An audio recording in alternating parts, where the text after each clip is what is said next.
What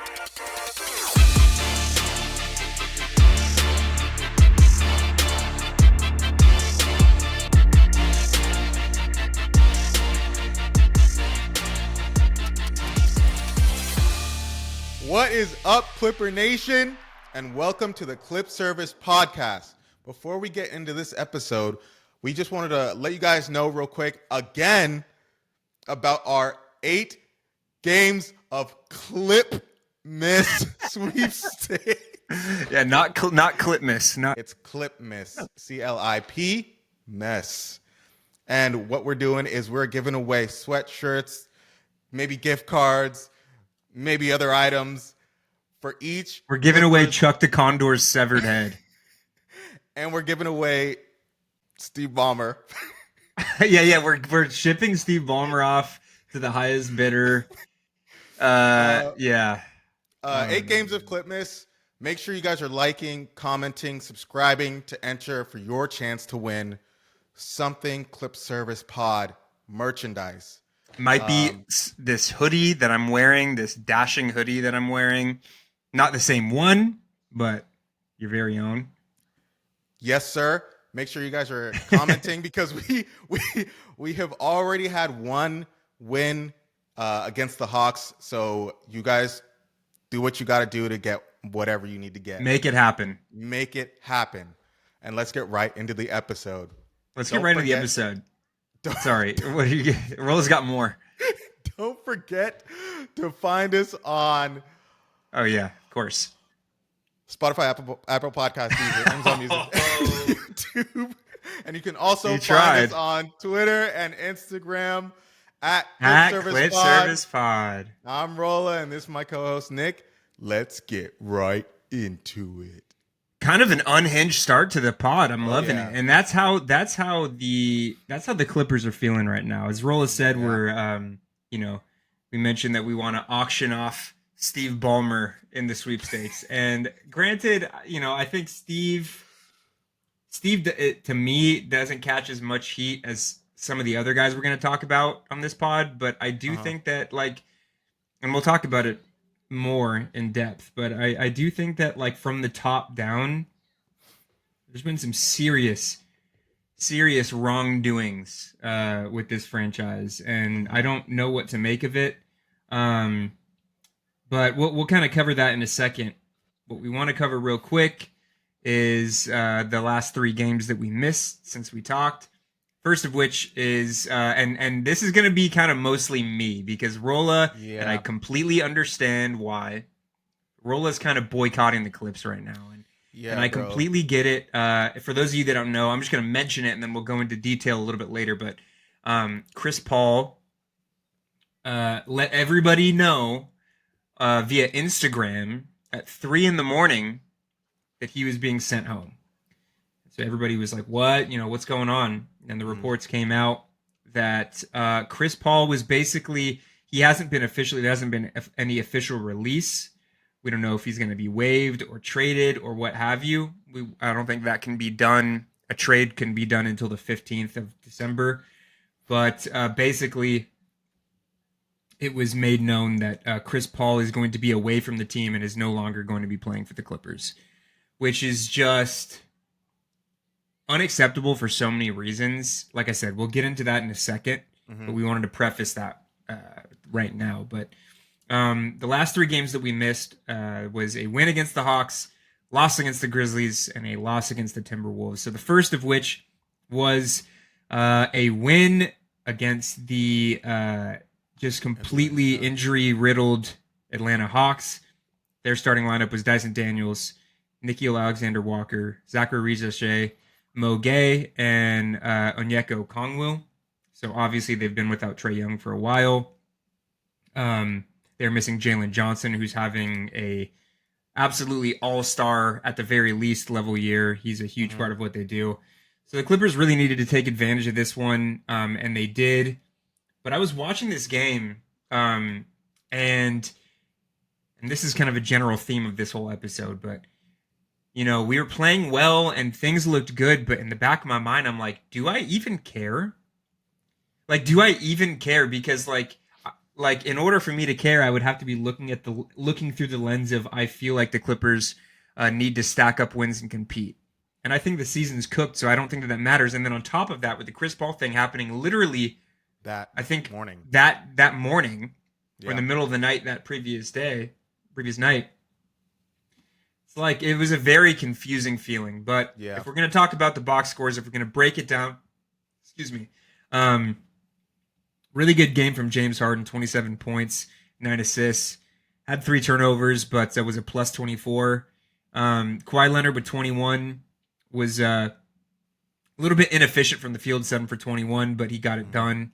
John Collins had a pretty decent game, 15 points, was 0 for 3 from 3-point line, but managed to chip in 9 rebounds, 2 steals, was a plus 24 as well. Good stuff from Kobe Sanders, as we've kind of come to know. Kobe Sanders has been like one of the few bright spots of this season. I mean, the dude is obviously he's a rookie, but he's showing a level of like discipline and a level of like poise that is really nice to see from a rookie. He almost reminds me a little bit of pod favorite Terrence Mann. Oh yeah. Just in terms of like where they were picked in the draft, their size, their positional versatility, the way that they play. So really liked what I saw from Kobe Sanders. Chipped in with 17 points off the bench. Looked really good. Was almost perfect from the field. Clippers ended up taking a 115-92 win against a team that literally didn't have any of their star players. A game that the Clippers needed to win, and they did. The following games were a lot more disappointing. It was a 98-107 loss to the Memphis Grizzlies. This was a game where the Clippers were leading by 16 points, I believe. The Grizzlies were another injury-riddled team that the Clippers faced and completely took their foot off the gas in this one. I took some show notes, but to be honest, I'm not even going to go through them right now. It was the disappointing thing about this one, aside from the blown lead, is it was a really good game from Kawhi. 24 points, 10 for 23 from the field. He looked really solid. I mean, he looked good out there. And you know, any game where Kawhi looks healthy and has like a pep in his step is obviously a plus for the Los Angeles Clippers. The bar's on the floor, dude. The bar's on the floor. It really is. But yeah, I mean, the most important thing was that the Clippers led in this game by 16 points, I believe. And they just weren't able to get it done. Took their foot off the gas as they've been known to do throughout this season. Yeah, just a disappointing loss for the Clippers in a game that they really needed to win. As far as outside of Kawhi for this one, in terms of the box score, it was a quiet game from Ivica Zubac, 10 points, only 6 rebounds. He's really struggled a lot throughout this season. He's looked great at times and not so great at times. 18 points from James Harden. You need more out of him. Yeah. 16 from John Collins. John Collins has quietly been pretty good the last 3 or something games, which has been a departure from how he's looked since he's been put in the starting lineup. He's kind of starting to figure it out. I think at this point, I think it might be more of him helping his trade value. I've heard talks that John Collins is being shopped around a little bit. We'll see. That's kind of more of a question of our front office, which we'll get to in a second. But yeah, as far as the Grizzlies go, Cedric Howard was a really positive, bright spot for them. Was super efficient from the field. Their rookie had 23 points. Really busted the Clippers' ass on the boards too. 14 rebounds. Completely out-rebounded Zoo. I will say in this one, I'm willing to give Zoo a little bit of a pass. Zach Edey really provided a lot of trouble for him, and Zach Edey is such a big body and, is such a force, physically, that you could tell that Zoo is really having a hard time keeping him off the glass and boxing him out. But yeah, I mean, there's no excuse for Cedric Howard to be putting up a monster double-double like that against you. Yeah. when you had the lead. But again, just another disappointing loss to add to the many that the Clippers have had this season. The final game that we want to talk about is a 106 to 109 loss against the Minnesota Timberwolves. This was a game where the Clippers looked really, really dominant for about 3 quarters. But again, I mean, this is something that we see like a lot, that we've seen a lot this season. Oh yeah. The Clippers looked really, really good, like all the way into the half, and then even had a really good third quarter, and ended up finding themselves up by 18 points. And then again, just took their foot off the gas late. Made it a game within the last minute and a half. But Naz Reid was kind of lighting it up from the 3-point line and ended up hitting a big three that kind of put the game away. This was a quieter game from Anthony Edwards. Chris Dunn did a really good job on him, but again, they had a hard time containing guys like Julius Randle, who had 24. Jaden McDaniels went for like 8 or 9 straight in that fourth quarter. He had a fantastic game, and then Naz Reid hit those back-breaking threes off the bench for them. In terms of the Clippers, 34 from James Harden. He had a really, really good game. More of a quiet game from Kawhi Leonard with only 20 points. But again, there's no excuse to give up an 18-point lead. I don't know, Rolla. Do you have anything you want to say about like the two losses? Like, I know you didn't watch anything, but just like based on what I've provided, like. And yes, I didn't watch any of these games, genuinely because I am of the ilk of the Clippers don't care about their fans. So Yeah. why, as a fan, should I care about the Clippers?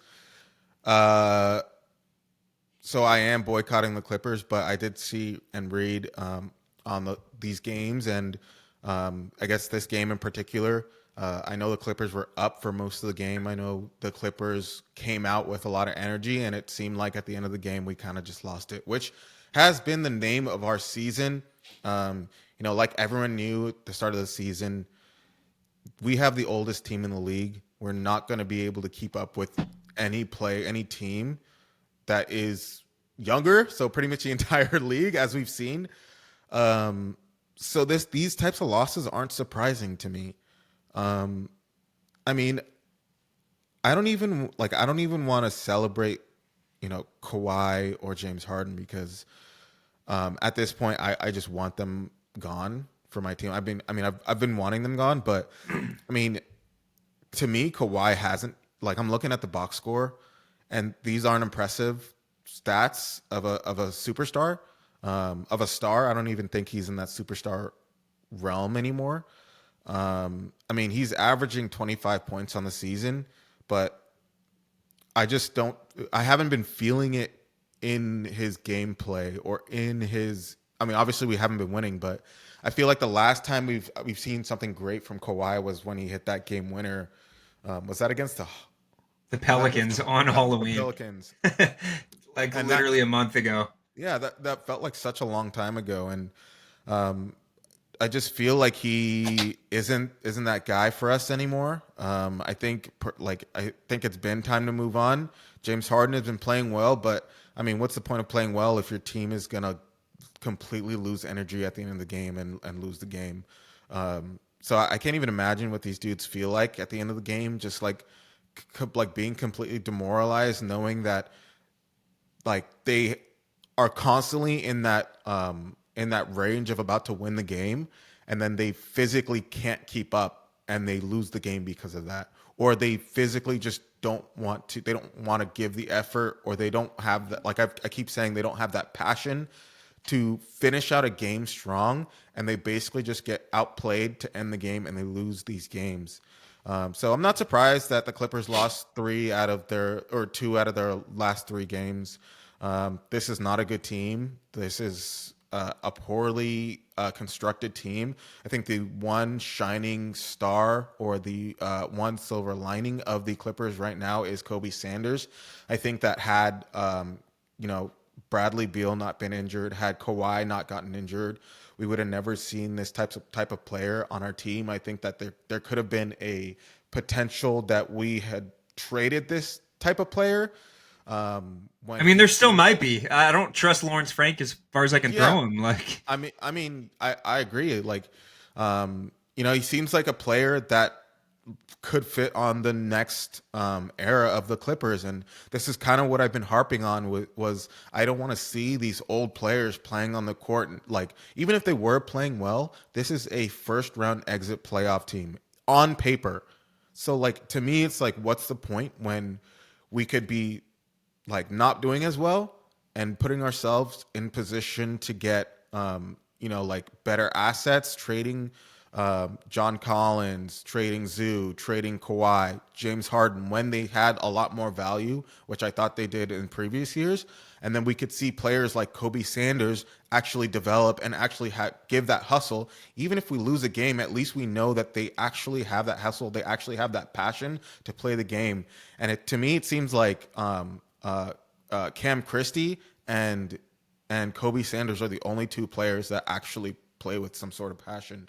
Kobe Brown had I failed to mention, in those two losses, Kobe Brown played some significant minutes and actually looked pretty decent. I'm not a huge fan of Kobe Brown. I think that I think that it's not any fault of his. I just think that he's a little too unique and niche of a talent. Like, he's not really a 4. He's not really a 3. He's not a great shooter. He can handle the ball, but he's not a fantastic playmaker. So, but I did like what I saw from him the last couple games. He had a poster dunk on somebody. I can't remember, Jock Lawndale, I think, or I can't remember, but he played really well. But I agree. And normally, if you were to make that same point and say, like a year ago, we need to trade away Kawhi, we need to trade away James Harden, I would say, okay, well, let's see if we can try it out, because the problem is if we run like an all rookie or all second year or third year player team, our record is going to be really bad and we're going to give a really high pick to the Oklahoma City Thunder. But the problem is we've had all of our old heads ready. Sometimes Kawhi for the most part, I would have to say that Kawhi and James have looked pretty good in the games that they've played this year. And regardless of that, the Clippers sit at 6 and 18. 18. So even still, the Clippers are playing like shit, and they're going to give, if they don't turn things around, they're going to give a top 4-5 pick or whatever to the Oklahoma City Thunder and continue to add to that dynasty. So it's like, I completely agree with you. The time is now to do something drastic, and it's unfortunate. And I do have to say that, like, losing guys like Beal obviously didn't provide a whole lot, but losing a guy on paper like that affects your team a bit. Losing Derek Jones was a huge loss, because the one thing that I've noticed, to play upon the point that I made about Kawhi Leonard and James Harden both having good games and the Clippers still losing, it's because our depth is nothing like we thought it would be. Mm-hmm. And Derek Jones is one of the few guys that could hit those open shots and play defense and provide that vertical lob threat. So losing him was really big. Brook Lopez being an absolute cone on defense, you kind of knew it was going to be that way, but not like this. And he's not even hitting his threes. He looks awful. Chris Paul looked awful when he was still playing, when he was still with the team. I can't even believe I'm saying that. Bogdanovich missed a chunk of games. Like John Collins has been underwhelming. So I think the Clippers' offseason acquisitions not being what we needed them to be has been a huge factor. Zoo's regression. Mm-hmm. So like the proof's in the pudding, like, to me. Like, all of these things are why the Clippers are sitting at 6 and 18. And now you have the chance to try and at least leave here with something, right? Trade away somebody and get some assets, or shake something up. And that brings me to my next point. Unfortunately, and this is all, reports, this is all kind of hearsay, but it sounds like Lawrence Frank might get a contract extension from Steve Ballmer. And before we get too much into detail on that, I want to jump ahead a little bit and talk about the reason why Lawrence Frank is under so much scrutiny right now, and that is the situation with Chris Paul. Rolla, I want you to talk a little bit about that, and then I'll provide my 2 cents. But Yep. we mentioned up top what happened to Chris Paul. Give a little details on that, and then tell me what you think about how that whole situation was handled. Yeah, man. So like you said earlier, everyone woke up. What was it? Monday morning or Wednesday I don't morning even last remember. week? The days just blur together at this point. Woke up to a couple messages on my phone that Chris Paul was no longer on the Los Angeles Clippers. And that information came from a Instagram story that Chris Paul posted that said, I believe, they're sending me home, or something like I'm going home. And as a Clipper fan, most Clipper fans I know, hold Chris Paul to that very high upper echelon of Clipper players, or players to ever wear a Clipper jersey. He's my Clipper goat, like He's bar I none. would say he's most fans' Clipper goats. And to me, if you talk to a random NBA fan, if you talk to anyone who just follows sports, just follows basketball, even on the side, and you ask them, who would you say is the face of the Clippers franchise? A player. I would say 99% of people would say Chris Paul. Like throughout history, like Exactly. him or Blake. Throughout history. And most people would say Chris Paul. Maybe some people would say Kawhi because he's currently the Old heads would say yeah, Bob McAdoo, maybe, or yeah, something. yeah, but I'd say most people would say Chris Paul. So for the Clippers to just drop a player like that, someone that represents the Clippers, someone that who is a Hall of Famer, Who came back to retire. Was exactly what I was about to say. Who chose to come back to retire a Clipper, to let him go like that is completely unacceptable. I don't care what the fuck he's doing or saying. Deal with it for 1 year. The season is already done for.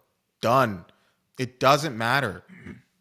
Let him do whatever you want. Like just off of the public opinion of what would happen, they could not have done this any worse than they did.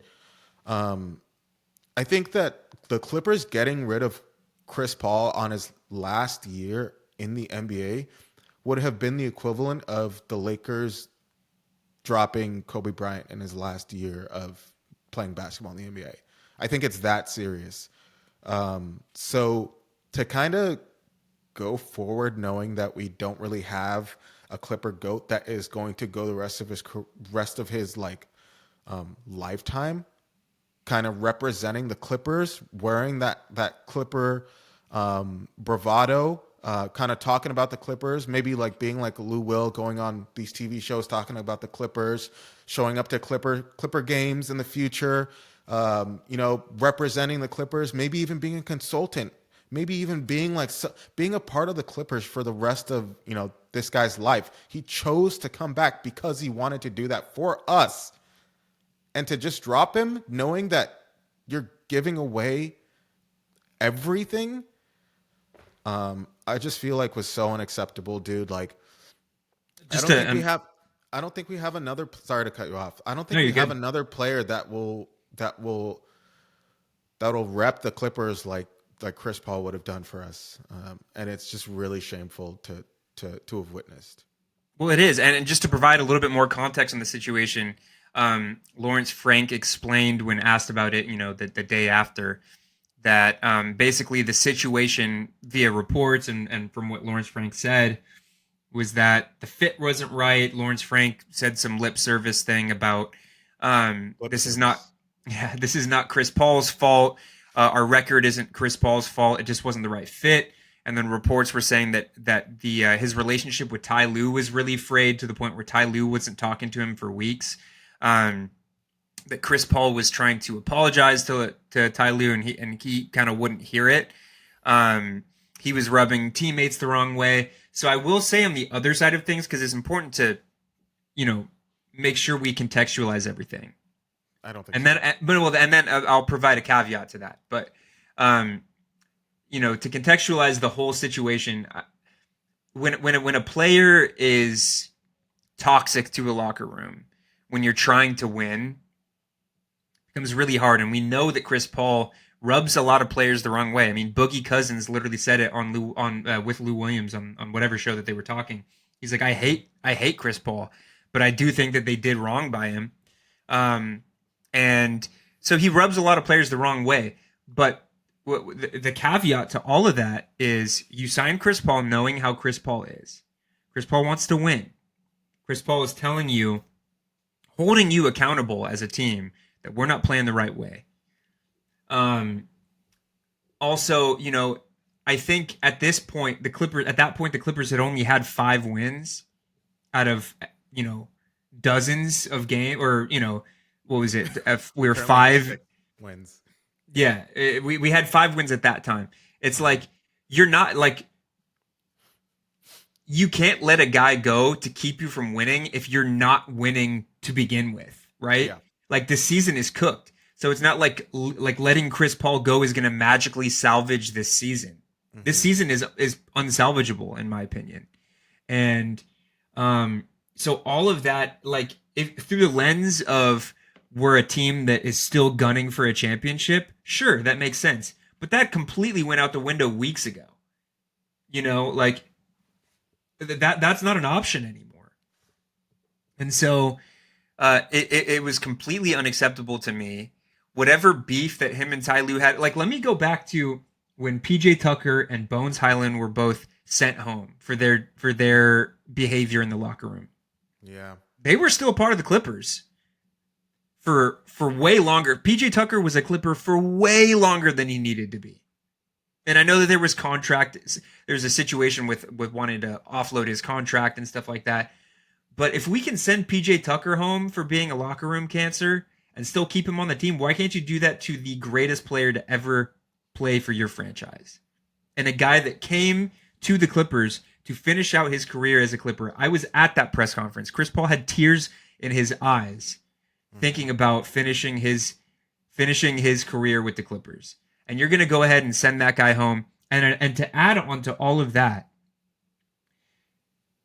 Blake Griffin on the Prime pregame show for one of the games that he was one of the panelists on, he was saying that he's disappointed for Chris and that he's disappointed with the way that the situation was handled. He said that Chris wasn't even communicated to, and then he went on to say that when he was traded, which I'm not in any way saying that I regret trading Blake when we did. I was very happy that the Clippers traded Blake when we did, but he went on to say that when that happened, there was no communication. There was no thank you for everything that you've done for this franchise. Obviously, Blake was the face of Lob City. Chris was the heart, but Blake was the face of that. I mean, his dunks brought fans in, and everything. He's probably the most important Clipper of all time.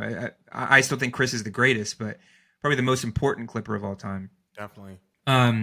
And to not communicate with a guy like that after trading him to a Detroit team that was really bad at the time, is just a slap in the face. And that to encapsulate all of this, that is what boils down to me to 2 guys, to Lawrence Frank and to Steve Ballmer. Mm-hmm. And the Ty situation is a little bit different. I understand being the coach of a team, trying to manage a bunch of egos. I don't love the way that he handled that situation. I do think that it's probably Ty Lue's time to go. Mm-hmm. But the coaching situation is a little bit different. This is a front office situation. Yes, it is a business, but there is a level of respect that you have to have, especially if you want to be a player in free agency this offseason and the next. You have to handle, like, these are people, and these are people that rep your franchise, and these are people that fans pay money to see, and they'll buy their jerseys, and they have an attachment to these players. I bought a Chris Paul jersey this year, excited to watch Chris Paul play for the Clippers, regardless of what our record was. And I don't even have that anymore. It's a slap in the face to so many people. Yep. And then for reports, again, this is all hearsay, but for reports to come out saying that Steve Ballmer is going to offer Lawrence Frank a contract extension is completely and utterly tone deaf, and it's not conducive to winning basketball in my opinion. Lawrence Frank has had so many blunders in the past. He's had a lot of good things that he's done, but he's had so many blunders in the past. And then you put this as the cherry on top. What makes you think that this guy should be a GM of a team, especially one that eventually wants to rebuild and become a competent team moving forward? I have zero faith in Lawrence Frank. His ass needs to fucking go. I do not want to see that guy in our front office anymore. It's a bunch of bullshit. The stuff that he says in press conferences, he's a great talker. He says all the right things, but at the end of the day, when he pulls something like this, that means nothing to me.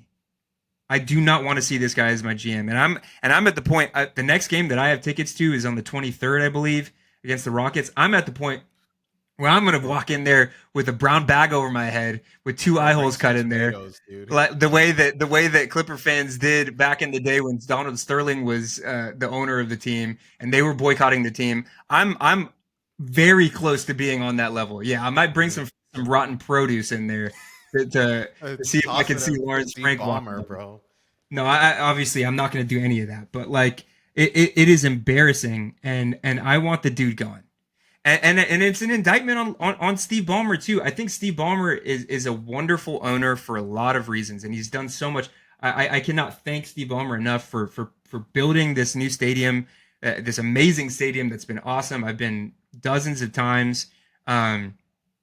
It's amazing, but I can't. I have to give Steve Ballmer some shade too, just in terms of like what a short-sighted viewpoint to have if that's the case.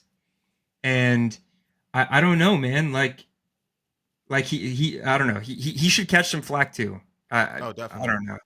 I have something to say. Yeah, sorry. I'm stepping off my soapbox now. It's all you. I get it. Kind of going back to Chris Paul in the locker room, and you mentioned Bones Highland. You mentioned I'm blanking. PJ Tucker. Honestly, I think Chris Paul being toxic in that locker room is exactly what needs to fucking happen. You think about these old heads, these old champions. They talk about Kobe Bryant being a dick. They talk about Michael Jordan being a dick. They talk about all these different like superstars just being like that type of asshole because they expect absolute greatness from their teammates. Chris Paul, at least to me, has kind of always had that mindset. And I think that's why, people mention that Chris Paul rubs players the wrong way, because if you're not doing what you need to do, he's going to call you out on it. If you're not, playing well, he's going to call you out on it immediately.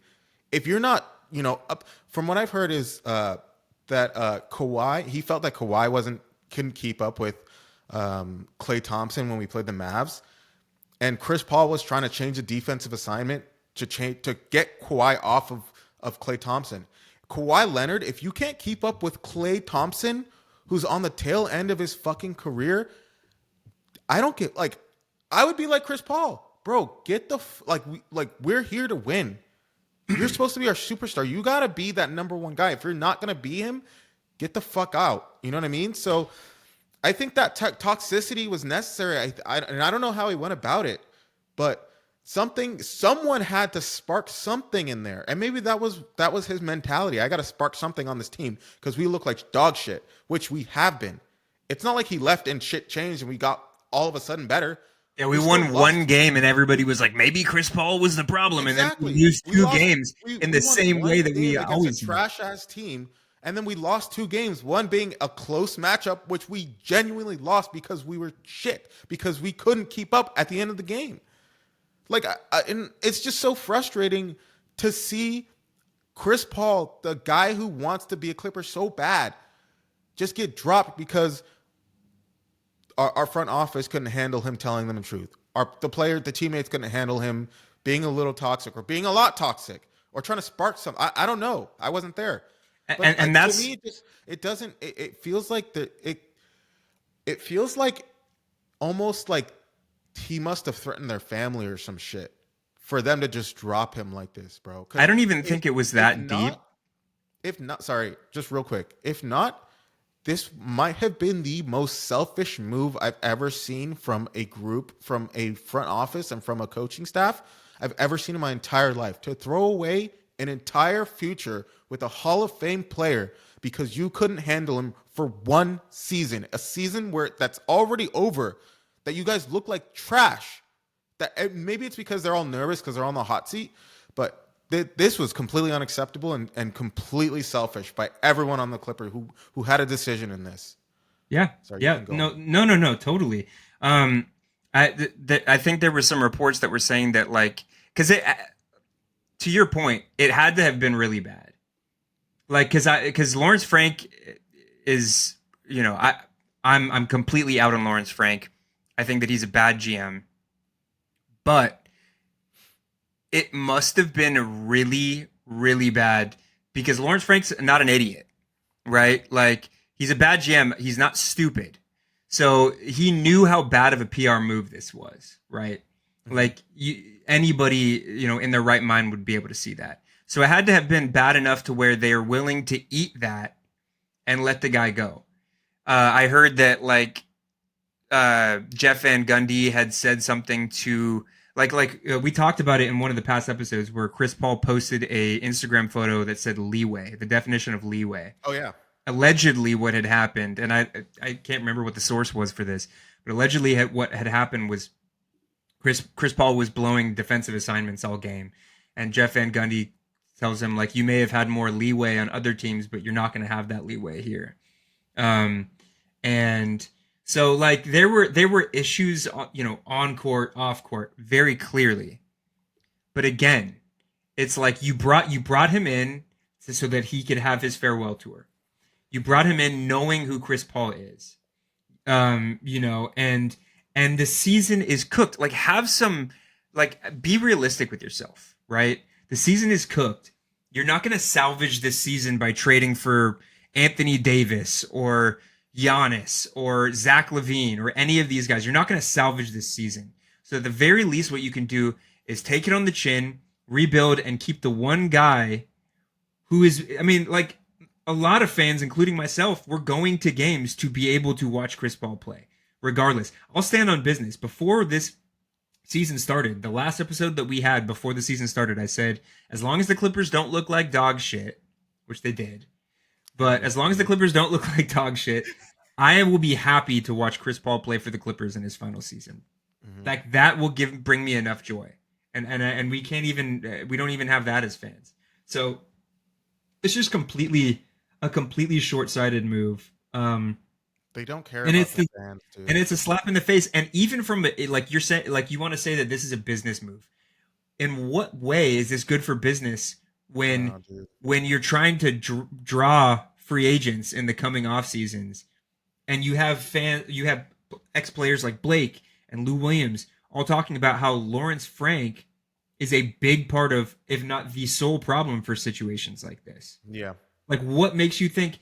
Tyrese Halliburton actually, I think, talked about it on a show the other day, and he said that players are looking to just get paid, which I think is true. But there is a factor. I think there has to be a factor of team loyalty between a player and a franchise that goes a long way, and like loyalty should be rewarded. And if we're gonna do this to guys like Blake and do this to guys like Chris Paul and even Lou Williams, I think Lou Williams was talking about how he didn't really know that he was getting traded until it happened. Like Lou Williams ended up being traded for Rajon Rondo, I believe. And so it's like, dude, you have to have a good rapport with people like that, or you're gonna have a smear on your name, and then by default a smear on the franchise. Dude, and I don't even think, to be honest, I think that is part of the game, getting traded. When you get paid that amount of money, you have to be okay with, like, it's literally part of the game. It's probably in their contract. I mean, some players have no trade clauses, right? They can't be traded. Other players, you can get traded at any point in time. It's part of the game, right? So it is what it is if you get traded. But I think in Chris Paul's situation, for him to, he could have gone to any team, and he's getting paid $3.6 million. he could have gone to any team, helped them out. He could have gone to OKC and just been, on last guy on the bench giving advice. I mean, he kind of, in my opinion, sparked this whole OKC team, right? So I think that Chris Paul could have come to Phoenix, to the Suns, and just sat back of the bench. And I mean, they're a good team now. He could have, you know what I'm saying? Like, he could have done something. But he chose the Clippers because he wanted to come back to the team that made him who he was. And for us to just this is a layup to me, bro. This was a layup to get someone to be the face of Clippers after he played in the league, kind of wear that jersey and be, I'm a Clipper. The end of the season, I'm a Clipper for life. I will always be a part of the Clippers. And for us to throw that away, dude, and I keep harping on that. It's just absolutely disgusting, man. Just no care for the fans, no care for the future.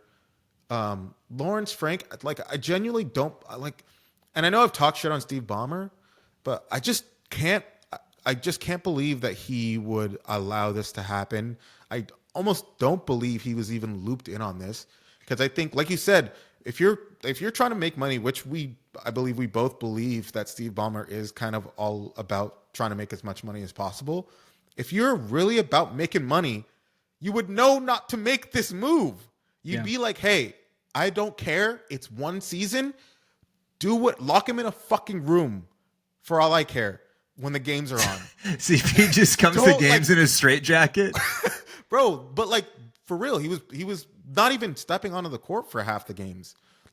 It's whatever. Let him be a team consultant, sit on the back of the bench who's the Heat player?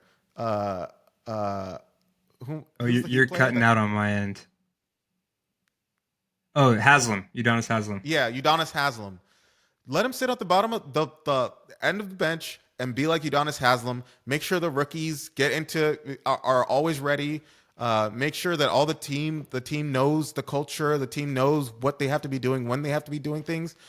And so be it. Let him off at the end of the season. It is what it is. But for us to just, I don't know, dude. And it just hurts to talk about, dude. It does, really hurts, dude. Man. It really does. I was so excited. Like I said, I went to that press conference. I was choking back tears being there. It was a big moment for me. And, I was a fan before Lob City, but Lob City was really a special time for me as a Clipper fan. And Chris Paul was at the center of that to me. And it's really hard to talk about. Going back to Steve Ballmer, I think with Ballmer, we've always kind of known, or at least me, the basketball ignorance with Steve Ballmer. Steve Ballmer is a businessman first and a basketball head second. Ballmer puts a lot of faith in his brain trust, in this case, Lawrence Frank and Ty Lue, and kind of trusts them to do the right thing, which is obviously a big detriment. But I think the real culprit here is Lawrence Frank. And he was entrusted upon to do something, and Lawrence Frank went and did the worst thing that I can think of during a season where a lot of really bad things happened.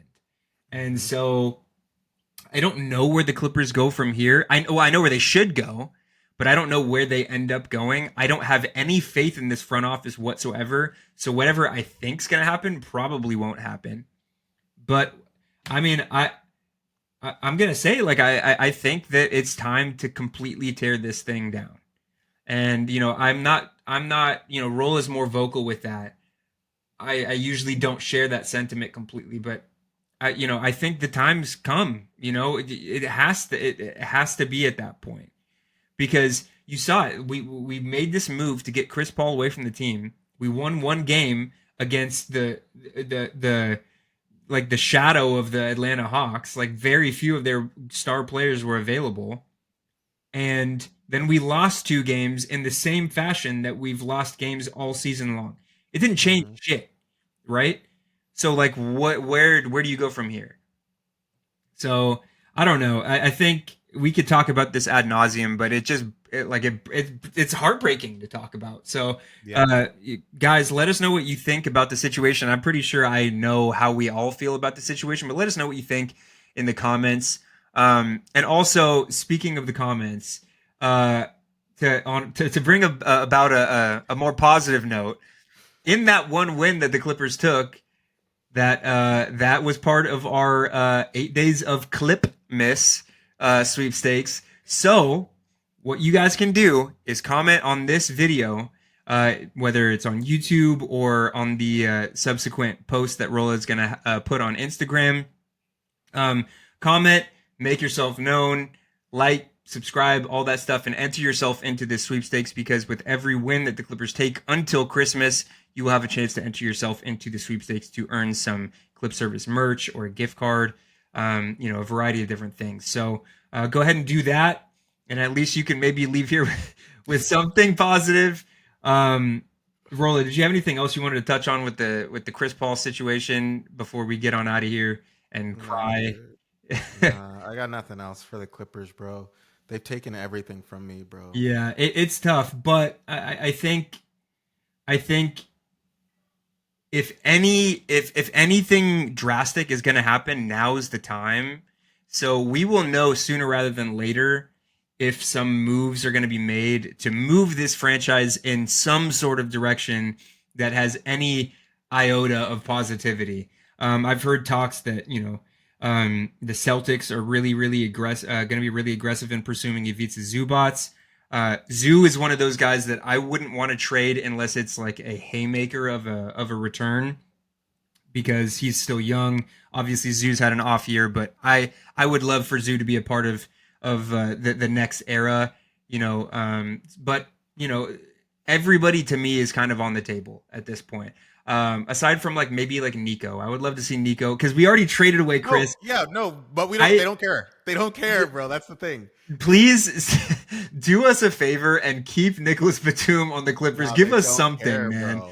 Give us something. Do not trade the French Knight away. At least let us see Nico Batum retire Clipper. At this point, Nico Batum might be the first jersey number 33 might be the first jersey number retired for the Los Angeles Clippers. So we'll see. But yeah, I mean, aside from that, and obviously our young guys, I think everybody's pretty much on the table. I've heard talks that the Minnesota Timberwolves are interested in acquiring James Harden. So there's interests out there. The Heat are allegedly interested in acquiring Kawhi Leonard. So, there's got to be offers out there. I hope that Lawrence Frank is at least picking up the phone, because something's got to give. And if it does, I think we'll know before the end of the year. So if it does, we'll be here to talk about it, obviously. But until then, guys, we just got to keep our heads up and just be united as a fan base. As hard as it's been, they can't take away that from us. We're obviously, I'm still going to support the team. I'm not going to switch sides. I will never switch sides. But we do have to hold these guys accountable. And it's been as bad as it's probably ever been in my time as a Clipper fan. And I saw teams just the teams before Lob City. It was rough. Yeah. But this is probably as bad as it's been, in my opinion. But thank you guys so much for tuning in. I know the last handful of episodes have been a bummer, but we're just trying to keep it as real as possible. But thank you guys so much for tuning in. We really appreciate it. As Rolla said up top, you can watch us on YouTube. Find us on Instagram and on Twitter at Clip Service Pod. You can stream us on most streaming platforms, including Spotify, Amazon Music, Apple Podcasts, and Deezer. And yeah, just give us a shout out and get in on this sweepstakes, guys, because we got some goodies to give away to make this Christmas a little bit brighter, this Clipmas a little bit brighter. But yeah, as always, it ain't no lip service. This has been Clip Service. Rolla, what do we say? Let's go. Begrudgingly. Let's go Clips, guys. Come on.